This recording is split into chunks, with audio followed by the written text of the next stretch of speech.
Perfect. So again, thanks for attending. Thanks for the organizers for having me over. Today I will be talking about PayPal Access. It's not related to payments, so don't be scared. I want to explain what PayPal Access actually is, how it does work, why you should maybe consider to use it, and how you can implement it. If you want to have the slides, you can scan the QR code, type in the short URL, or check out our slideshare channel. This channel is filled with lots of different slides from our presentations from the European Developer Relations teams, like for different events. It might be interesting.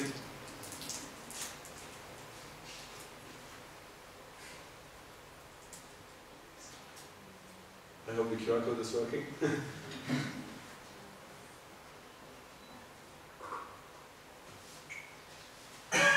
Alright, so what is PayPal Access? PayPal Access is an identification utility which you can use to log in with your existing PayPal account. So what this gives to you is 170 million active user accounts you can use in your application. Do you know SuccessKit? No? No meaning fans here? Not too bad.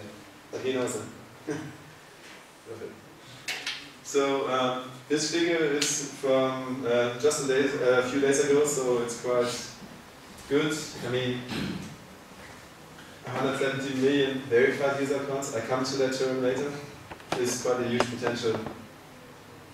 So you can use existing technologies to push your own services, which is really, really good. It's based on OAuth 2 or OpenID Connect. So if some of you saw me talk about Google Drive, he mentioned OAuth 2 and OpenID Connect as well.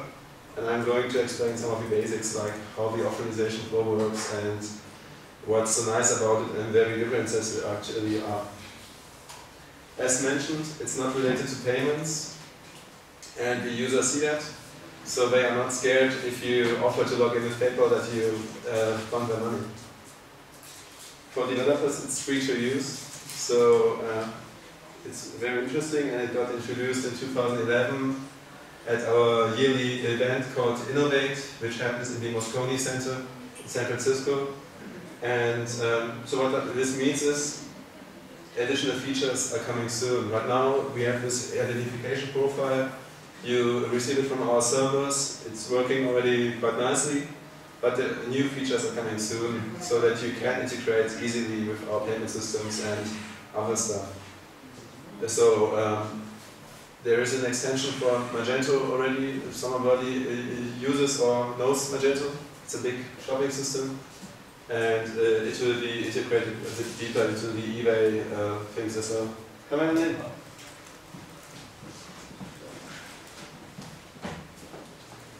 So if you want to register your application to get API credentials, it's quite easy. You go over to our developer portal at x.com. X.com is the developer central of eBay Incorporated. So you find all the resources, documentation, sample code, libraries of eBay Inc. over there. And I can show you how this looks like. So, and this is actually even a sample how PayPal Access works. So, oh, I have to switch over the screen.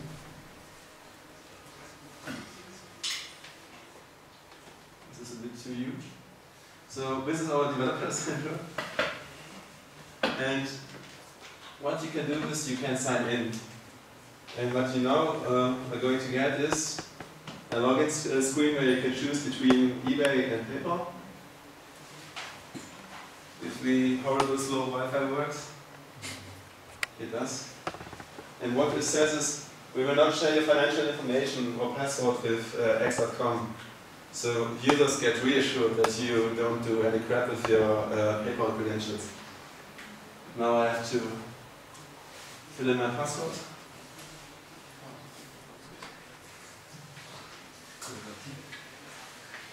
It's Android rocks.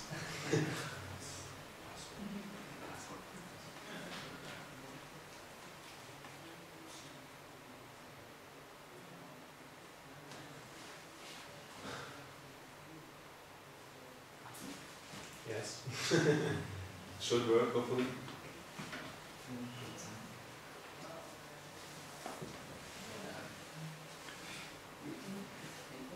Yeah. So now you get really directed to your callback URL. This is just one kind of implementation. You can do other stuff like opening a pop-up or like going to a web view on an Android application.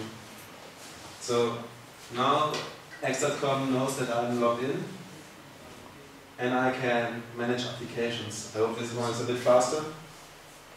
And what you see is it's working for different products. So now I can just register a new application or choose an existing one. You see that there is an API key. So I just open this. And now I can set up which kinds of attributes I want to have access to. So this is very important to fill in the domain URL and the return URL over here because it will be used for all the callbacks for the whole OAuth and OpenID flow. So don't fill in any crap because it won't work then. Now you can choose if you want to have OpenID and or OAuth2 and OpenID Connect. It is very important to say OpenID Connect is not related to OpenID. They have the same name, but it's a totally different flow. And what you can do is set which kind of data you want to access. And if somebody is going to log in, he sees which data you want. So if you want to have the birth date, you will see it, and not just like at different providers where you see that he will have access to your data, but you don't see which kind of data and what he's going to do with it. And very important, fill in the privacy policy URL if you're living in countries like Germany, because people want to see what you do with the data, like if you store it in a database or not, if you just use it to display something. It's quite important. So back to my slides. This is what you just saw. And now we see another flow. Imagine you have this wonderful pet store and you want to buy new cat food for your temp cat. So you see this paper button on the top. You just click it, fill in your credentials, and this one is very important. If you cannot read it, it says verified. So this one means if you drop an email to this account, somebody will actually be able to read it, and it's not just trash mail or something because we filter those things. So this is very important because it's not just a fake account. So for the underlying techniques, you may wonder how this one does work. I did the Android, so I want some applause for the creative art. So I've mentioned things like OAuth, OpenID, OpenID Connect, and you may wonder how they are all related. So OAuth 1 got introduced in 2007. It's a final draft done by the IETF. And to be honest, it's very clunky to implement on the client side because you need really big libraries, you need to integrate lots of code. Sometimes it doesn't work and you don't know why. You get exotic 4xx HTTP errors or even 5xx ones. And you don't know why because you did everything like the documentation said. The server side is a bit clunky as well, so they got really sad and wanted to have something new and came up with OAuth 2. This one has different scenarios, so if you have a web application, you can do a different flow than on a mobile application, than on a desktop application, so you're always free to choose the flow with the OAuth authorization which fits best to your application. The current draft is considered as stable, and they wanted to do something which focuses a lot on performance and scalability. If you have read the tech news in the last few months, you may have seen that there are different opinions on OAuth 2. There was one very famous blog post called OAuth 2 and we wrote to hell. It was published by Aaron Hammer, which was the main contributor to OAuth 2. And basically, he got so upset by OAuth 2 that he cancelled everything he ever did for it and doesn't even want to be related to it anymore. he said OAuth 2 offers little to non-code reusability. Furthermore, we added that it's just a blueprint for an authorization protocol instead of being concrete and a really usable solution for your web server. Another really important guy in the internet, Tim Gray, the co-inventor of XML and a developer advocate at Google, wrote this blog post on the deadness of OAuth 2. And it was some kind of like other statement. He said it's useful today. This one is really long, but it says, even if it's corporate crap inside this product and if there are so many scenarios and you don't really know which one to use, the core functionality exists, it's working, and you can use it. On the other side, there's OpenID Connect. You may know OpenID 1 or 2. It was meant to be for identification in the internet. I'm going to explain what identification and authorization actually is and how it does work.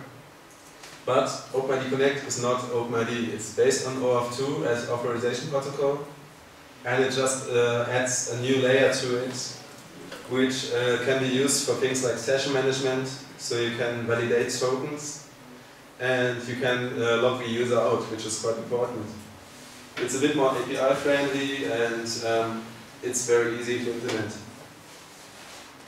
We have 5 scopes for accessing a profile. You have profile, which is a bit more general stuff like my name. We have email address, which is obviously like address 2, phone numbers, and attributes are PayPal information like when did the account get created and is it verified or not. So this might be interesting for you. So the difference between OAuth and OpenID is basically, do I want to have anonymous access to resources? So if you use Twitter, you know the sign in with Twitter button, and the application doesn't really know who you are. It doesn't know your password, your username. It just uses information from the server and operates with it. But it doesn't know who you are. And the approach of OpenID is that you know as a provider who the user is, and you can verify that Tim Messerschmidt wants to use your application. So basically, it's the one thing is being anonymous and having just a general approach to stuff, and the other approach of OpenID Connect is being a bit more not anonymous and having a bit better approach to resources. The good news is, if you want to switch over to OpenID Connect, it's quite easy. It's just like changing a few endpoint URLs and adding 2 or 3 parameters. So you can do that quite easily. There's a blog post by Jonathan LeBlanc, who is now my colleague at PayPal in America, and he worked at Yahoo earlier. So what he did is doing implementations of OAuth 2 and OpenID, and he's very convinced of OpenID Connect. Why do you have this choice to integrate something like PayPal Access or even Facebook Connect or the Twitter login, LinkedIn? There are so many providers. At first, people forget passwords. It's true, I do it all the time. So 35% of surveyed users admit that they don't try to reset passwords, or they don't look it up again or retype stuff because they are so tired of doing this and they want to have a fast and easy approach to the internet. If they want to buy something, they want to buy it now and not like after 5 minutes when they've received the email to reset the password. And if they want to log in, they don't want to remember stuff. Furthermore, people don't even like to register. I've entered all my information already 30 times at different providers. I've got my Google account, my Facebook account, Twitter, LinkedIn, Sing, tons of stuff, always the same information. And especially on a mobile phone, I don't want to enter this. I mean, input types got a bit more redefined with HTML5, you have validation and all those things, but still it's a huge mess, it's error prone, and it takes really worthwhile time. So 66% of 657 surveyed people say that single sign-in, single sign-on is a really desirable alternative because they can reuse their existing accounts. So the real value behind this is that you are able to leverage an existing profile, an existing account. You can execute stuff faster and you don't have to do all this typing stuff again. So this is not one of the profiles you can get. Just an example of my colleague John Smith. You see that there is an address. You can get an array of addresses because we at PayPal have a preferred shipping address, but you can store different shipping addresses in the PayPal account. You have the telephone number, the date of birth, the time zone, you know which gender he has. You can even check the language. So people like me tend to switch over their phone to English even if they are German speaking, but they want to have some internationalized application. So you can just use this to switch over the language, even if the user did another language setting. So stuff like OAuth enables you to personalize the experience for users. I have to say this is really important. It's nice to have it for more serious use cases. If I just want to use a social network, it's not really that important if my user is verified or not. But if I want to pay something, if I do offer something in the internet, like at a marketplace, this is really important because you know that this guy behind the account actually does exist. But I don't want to bore you with all these just slide stuff, so I'm going to explain the overflow and show you some code afterwards. So whoever did an OAuth implementation or has just dealt with it, maybe OpenID. 4 guys? That's not too bad. You did 2? 4.5. Alright, so you have a server which is named provider, and you have the client, and it's your phone application or some other stuff. So what the client does is he opens an authorization endpoint URL in some kind of web view, web browser, pop-up, whatever is able to load HTML. The provider is going to offer him a login page, and if the user successfully entered his credentials, the server is going to return an authorization token. This token gets called by the client by doing stuff like checking the callbacks, having a return URL or some other stuff, depends on the platform, whatever you want to use. And if he gets this token, he provides it to the server again to do a check. And if the validation on the server side succeeded, the server is going to return an access token. And finally, after 7 steps, this token can be used to retrieve user resources. So which components do you have? This is just the OAuth example, and I'm going to add the OpenID stuff later on. So we have 3 server endpoints.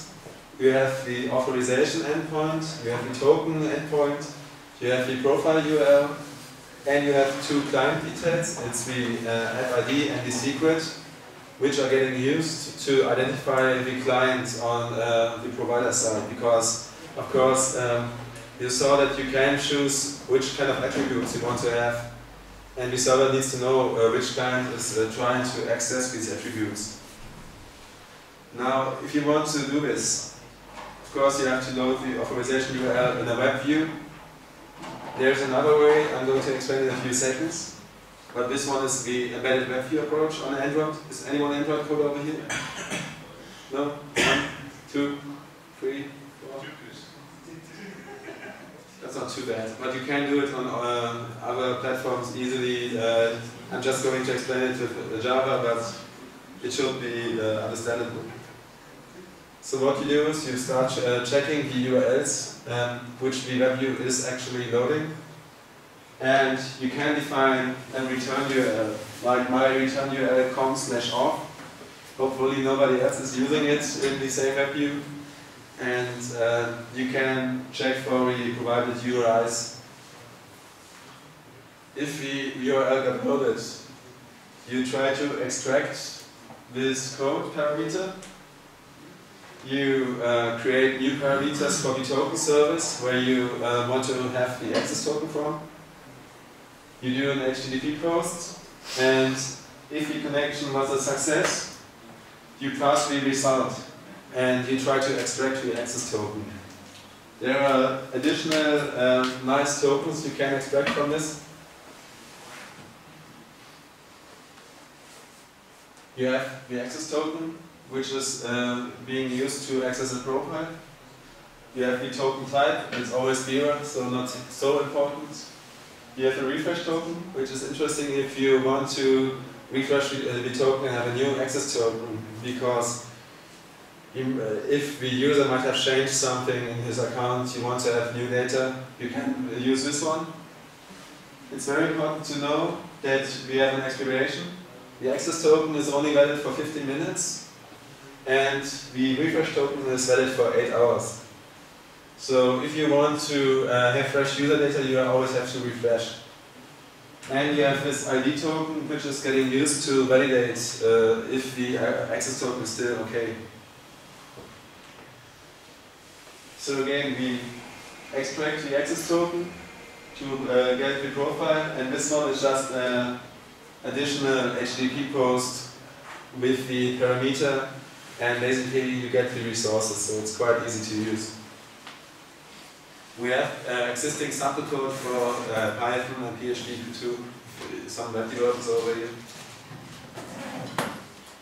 If you want to refresh the token, because, I mean, one of the problems at OAuth is you often have this token, you got it from your server a few days ago. Some servers have expiration times like we have, which are quite short. Some never expire, some have a few days, and you never know how long this period really is.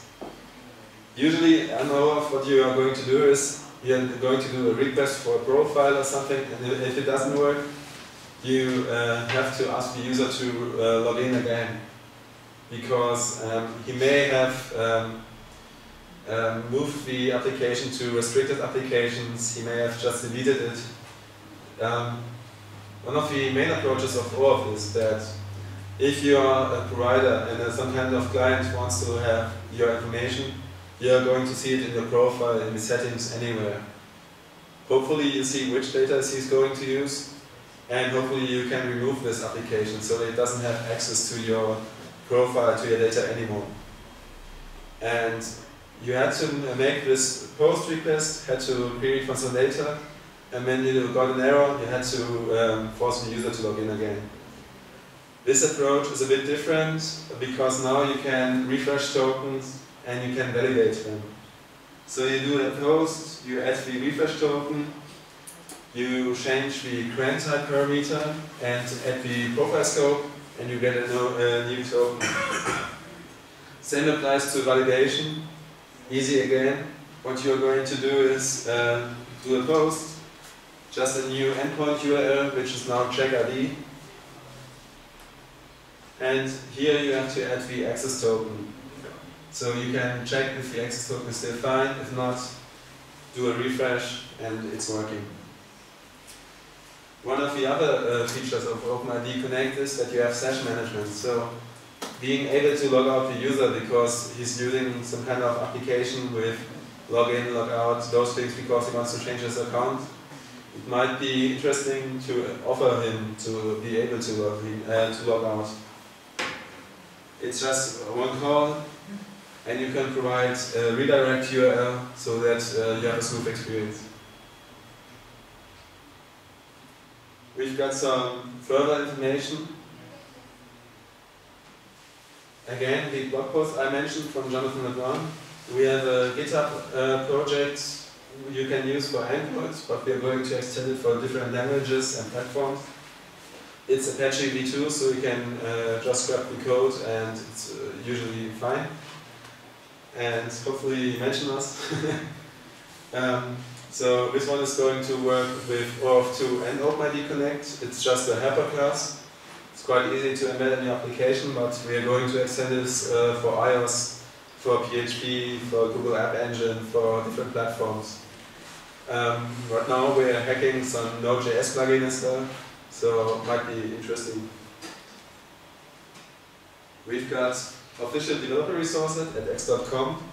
If you want to have the documentation for PayPal Access, just enter x.com/identity and you get all the guides how to integrate with the overflow, how to do the stuff with the OpenID Connect, where the difference actually is and how the scopes do work. It's quite easy to use, so have a look at that. Then we have our x.com/mobile, our payment libraries. We have a native one and a web view based one, so this is quite easy to use. Now I have to check this.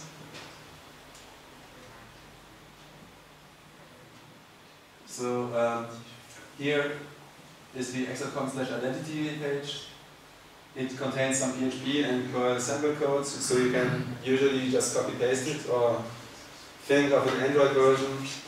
So this is quite easy. All the responses got defined,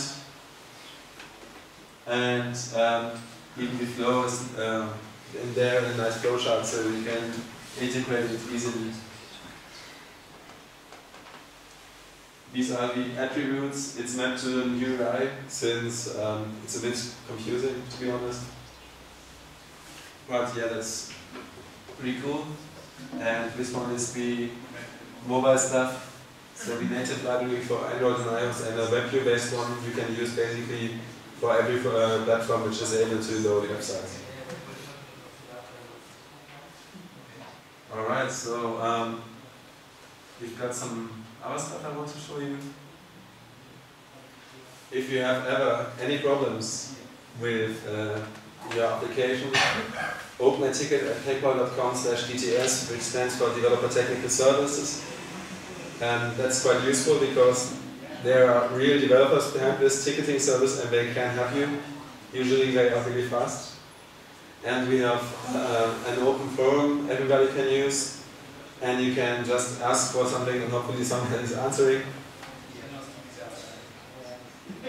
There will be some new stuff coming soon. We are reworking our libraries, APIs. We are doing stuff to enhance the experience that we can offer for mobile. And we do some innovation stuff as well. Do you know people scanning QR codes? It's a Tumblr book.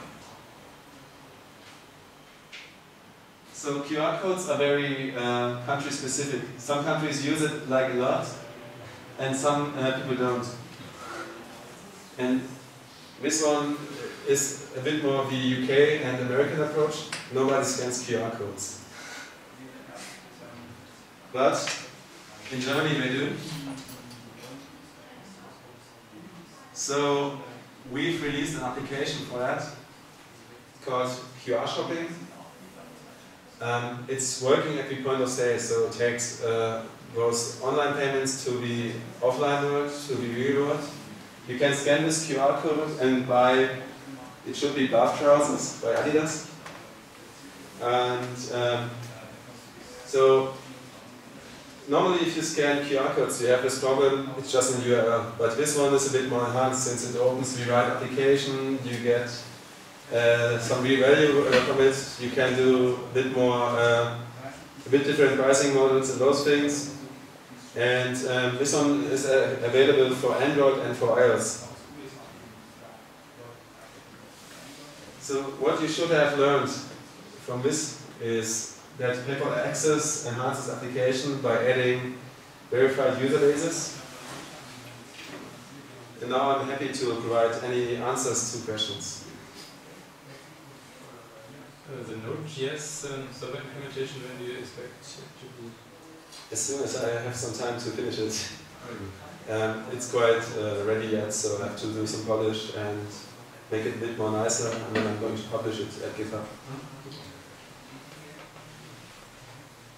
Sondre, if you could tell us more about the last application you showed, the QR Shopping? Yeah, sure. I don't really understand what's the concept. So is the concept you'll have a tag like that on different things you can buy? So actually, this one is used to promote stuff. So this one is available in Germany and Austria right now. we have an Apple reseller, sorry, called M-Store, and what they do is they have promotions. So they have digital displays, and what you see is you can buy a tablet from a company, and you get it cheaper, or you get additional stuff with it if you buy it with the application. So this one is not being used to show everything in your inventory your store is going to offer. It's more being used to promote stuff. Since it's digital, you can interact with it. We have touch screens for that. So you can attract people by having a bit more interactive components.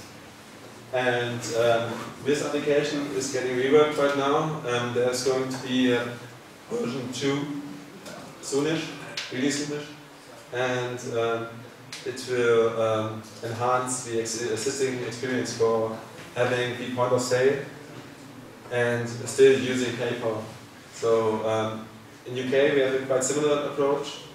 It's using barcodes for it, not QR codes, just plain to the barcodes, 1D. And sorry.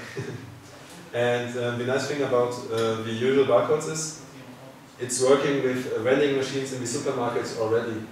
So we have a plugin for some shops in the high street in London. It's like a shopping district.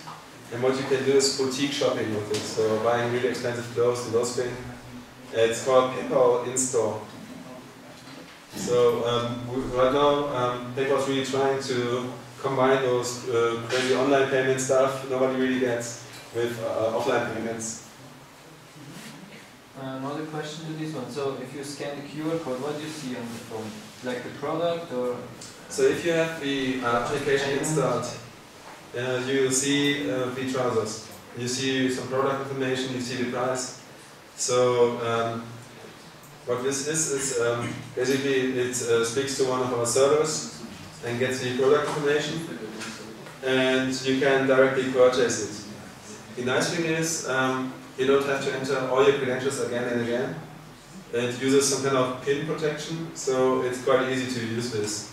And you can bookmark stuff to buy it later with your account. So if you go to the tube and you see that there is some kind of network storage quite cheap, in Germany it would be some reseller like Cyberport, you could just scan it, and if you're at home you remember you wanted to buy this thing, and you can do it with your phone or with the desktop quite easily. Okay, and does it provided you have to provide the information on PayPal, or is there APIs?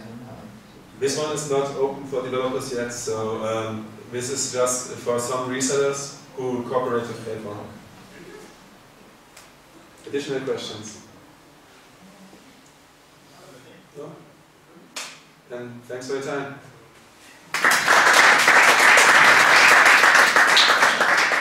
If you have any additional questions later on or something, just want to drop me a line. These are my details. These slides are going to be uploaded soonish. Thanks.